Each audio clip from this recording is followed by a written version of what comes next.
Di dalam 1 Tawarik 21 ayat 1, Daud kan menghitung jumlah orang Israel. Tetapi di ayat yang ke-7 dikatakan hal ini kekejian di mata Allah. Sedangkan di dalam 2 Tawarik 2 ayat 17, Salomo juga menghitung orang asing, tetapi tidak merupakan kekejian bagi Allah. Mohon penjelasannya Pak Pendeta. Ada perbandingan. Terima kasih untuk pertanyaan ini. Kita buka di dalam 1 Tawarik pasal yang ke-21 ayat 1, kita baca saja sampai ayat yang kedua. Oke. Tolong dibacakan. Saya bacakan Pendeta, ayat yang pertama. Iblis bangkit melawan orang Israel dan ia membujuk Daud untuk menghitung orang Israel. Ayat yang kedua. Lalu berkatalah Daud kepada Yoab dan kepada para pemuka rakyat, pergilah, hitunglah orang Israel dari Beersheba sampai Dan, dan bawalah hasilnya kepadaku, supaya aku tahu jumlah mereka. Demikian Pendeta untuk. Terima kasih. Ini kalau untuk konteks Indonesia, dari Beersheba sampai Dan, ini kalau untuk konteks kita di Indonesia adalah dari Sabang sampai Merauke, dari Sangir sampai ke Pulau Rote. Iya. Dari Talaut sampai ke Pulau Rote.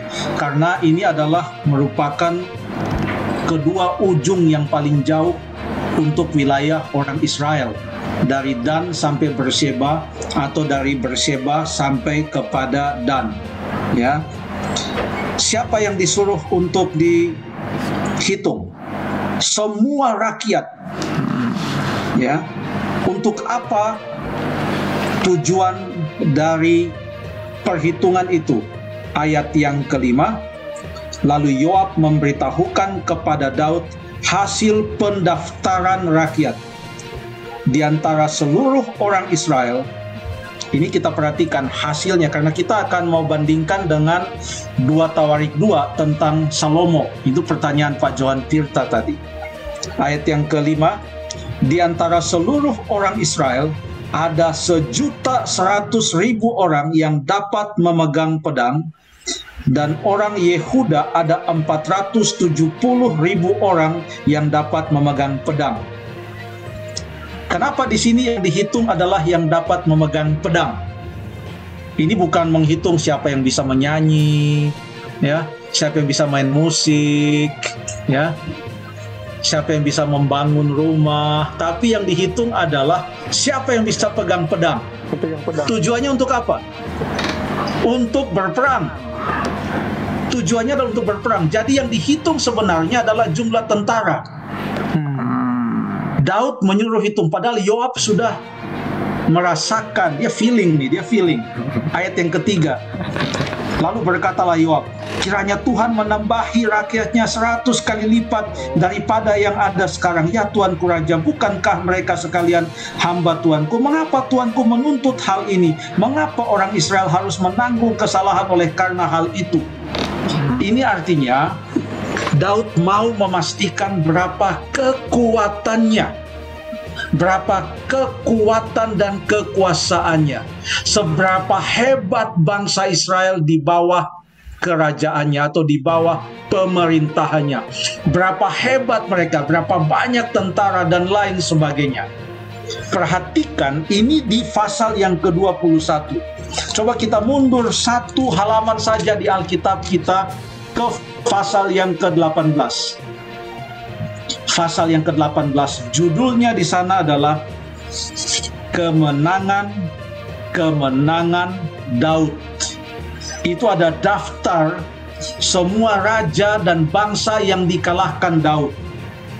Kenapa Daud bisa mengalahkan semua raja dan bangsa ini? 1 Tawarik 18.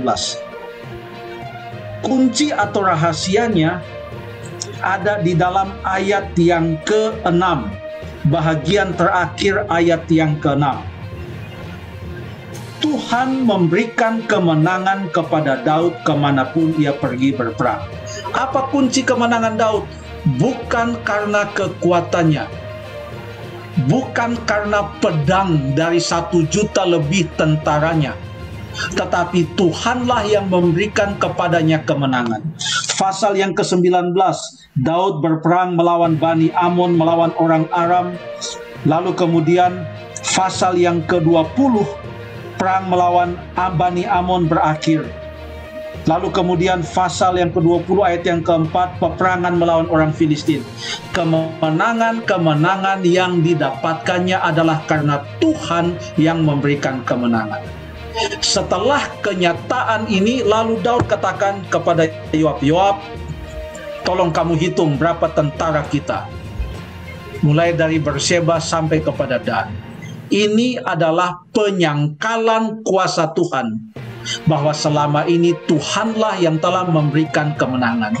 Ini adalah suatu sikap yang menyatakan bahwa kekuasaan, kekuatan, kemenangan ada di tangan Daud dan bukan ada di tangan Tuhan. Itulah sebabnya Tuhan menganggap hal itu sebuah kekejian di mata Allah.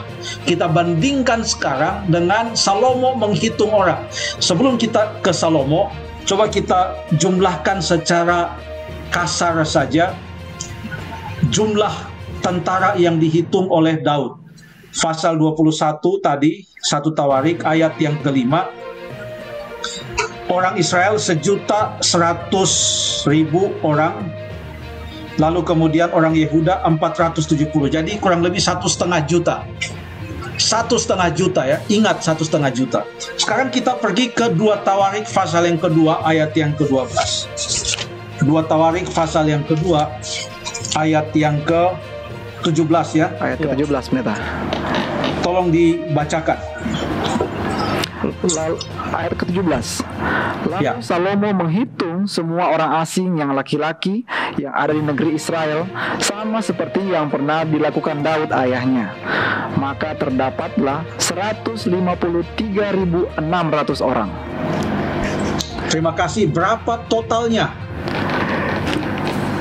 153.600 orang. Kurang lebih totalnya ini adalah hanya 1/10 Iya, 1/10 dari jumlah yang dihitung oleh Daud. Kenapa beda jumlahnya? Karena Daud menghitung tentara, pokoknya usia sekian ke atas, tanya, bisa pegang pedang? Langsung. Bisa, kalau nggak bisa dilatih. Umur kamu udah bisa pegang pedang, hitung, masuk, total 1.500.000 lebih. Sekarang waktu Salomo hitung, yang dia hitung hanya orang-orang asing yang laki-laki yang ada di negeri Israel, ya, 150. yang jumlahnya hanya 153.600 orang. Untuk apa mereka dihitung? Tidak disebutkan di sini. Untuk memegang pedang. Baca ayat yang ke-18. Dan dari antara mereka 70.000 orang dijadikan kuli, 80.000 orang tukang pahat, dan 3.600 orang mandur yang harus menyuruh mereka bekerja. Wah, jadi ini bukan untuk memegang pedang, tapi memegang pahat, memegang sendok semen mungkin, memegang obeng dan lain sebagainya, sekap dan lain.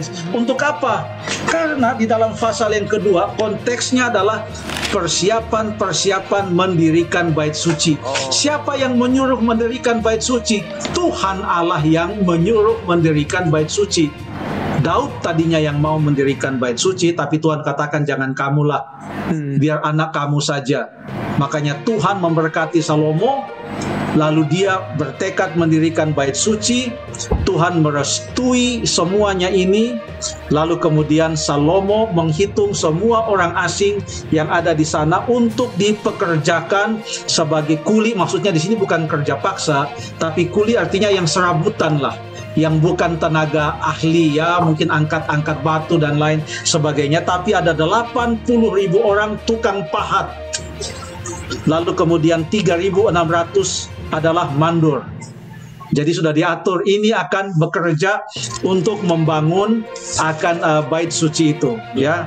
Dan sangat menarik kalau kita mau baca terus bagaimana telitinya pembangunan bait suci ini. Jadi sama-sama menghitung, tujuannya berbeda, motifnya berbeda, yang ada di belakangnya berbeda. Di belakang Daud waktu itu adalah bukan roh Tuhan, tapi roh kesombongan. Dan roh kesombongan itu bukan dari Tuhan. Yang ada di belakang Salomo adalah restu Tuhan. Jadi ini adalah dua hal yang berbeda. Terima kasih.